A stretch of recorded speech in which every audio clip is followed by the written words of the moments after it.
What's limiting you isn't lack, it's limited thinking and small mindedness. Scarcity is mental poverty disguised as realism. It is not first a condition, it's a conviction.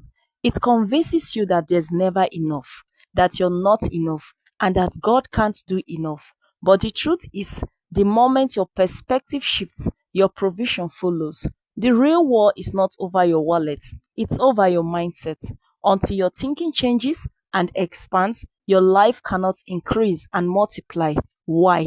Because the size of your faith will always determine the size of your future. What is a scarcity mindset? A scarcity mindset is system, a belief system rooted in fear, rooted in lack, rooted in limitation, rooted in insufficiency. Belief that resources are limited, leading to fear, competition, and a reluctance to share. It sounds like, what if there's not enough? I better hold back just in case. Other people always win. I never do. Let me just survive. Scarcity shrinks your risk, cripples your generosity, and paralyzes your potential. You don't dream, you manage. You don't sow, you store. And slowly, without realizing it, you start to protect what you should release to multiply. God doesn't fund fear, He rewards faith. Scarcity is a stronghold. Scarcity is more than a mindset, it is a spiritual stronghold. It attacks three main areas of your life. Number one, your view of God. You reduce Him to your past limitations, not His present possibilities. Is the Lord's arm too short? Numbers 11:23. Your view of yourself. Number two, you think you're too ordinary to make extraordinary impact. We seem like grasshoppers in our own eyes. Numbers 13:33. Number three, your view of resources. You believe there's never enough to do what you're called to do. All we have are 5 loaves and 2 fish. Matthew 14:17. What you believe about God will determine how bold you are with what He's given you. Scarcity kills multiplication. It silences ideas. It strangles generosity. It stifles innovation. It settles for survival, not significance. The greatest tragedy is not that you had little, but that you expected little. Small thinking is self sabotage disguised as safety. Scripture always contrasts scarcity with faith. Abraham didn't stagger at God's promise, even when his body was as good as dead. Romans 4:19. Isaac sowed in famine and reaped 100-fold. Genesis 26 verse 12.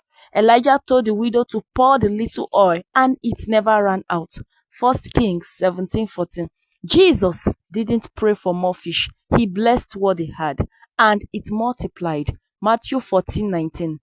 Multiplication never starts with abundance. It always starts with a shift in mindset from lack to leverage.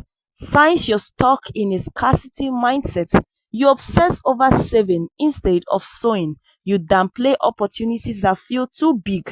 You envy others' success instead of learning from it. You cling to control because trust feels too risky. You procrastinate on dreams because now isn't the right time. Let this awaken your soul. Scarcity builds walls, faith builds bridges. How to shift from scarcity to multiplication? Audit your inner vocabulary. What are you constantly saying about money? What are you constantly saying about ideas? What are you constantly saying about opportunities? What are you constantly saying about yourself? Kill phrases like, that's impossible, I don't deserve that, I'm just trying to survive. Replace them with truth.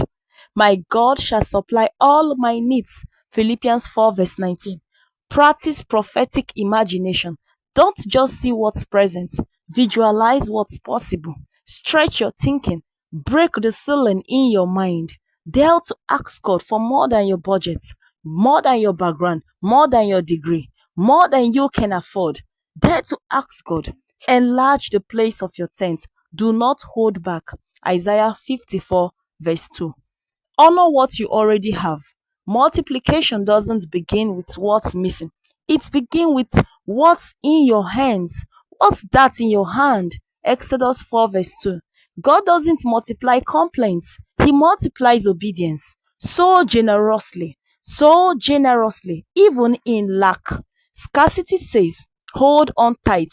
Faith says, sow, and it will be given. He who sows sparingly will also reap sparingly. 2 Corinthians chapter 9 verse 6. Stop waiting for overflow to be generous. Start giving your little and watch God breathe on it. Refuse to be mentored by fear. Every time fear says, don't try, faith says, act and watch what God can do. For God has not given us a spirit of fear. 2 Timothy 1 verse 7. Your thinking is your ceiling. You can't multiply beyond your mindset. God is not limited by your background, but He is hindered by your beliefs. You must choose to shift from fear-based survival to faith-fueled expansion, from clenching your fist to opening your hand, from playing it safe to taking kingdom-sized risks. You were not saved to stay small. You were not redeemed to remain restrained. You've been surviving long enough.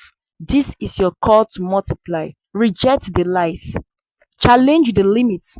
God can do more than you have ever dared to imagine, but He's waiting on one thing: your mental shift. Welcome to your new reality. This is the shift from scarcity to multiplication. Stretch, risk, build, multiply. Declare with me: I renounce every lie of lack and limitation. I walk in divine abundance and supernatural provision. My mind is renewed, my vision is expanded, and my resources are multiplying. I don't just survive, I sow, I stretch, I scale. I shift from a scarcity mindset to divine multiplication. God bless you. Meditate on Ephesians chapter 3, verse 20. From Procrastination to Multiplication by Reverend Dr. Sam Oye.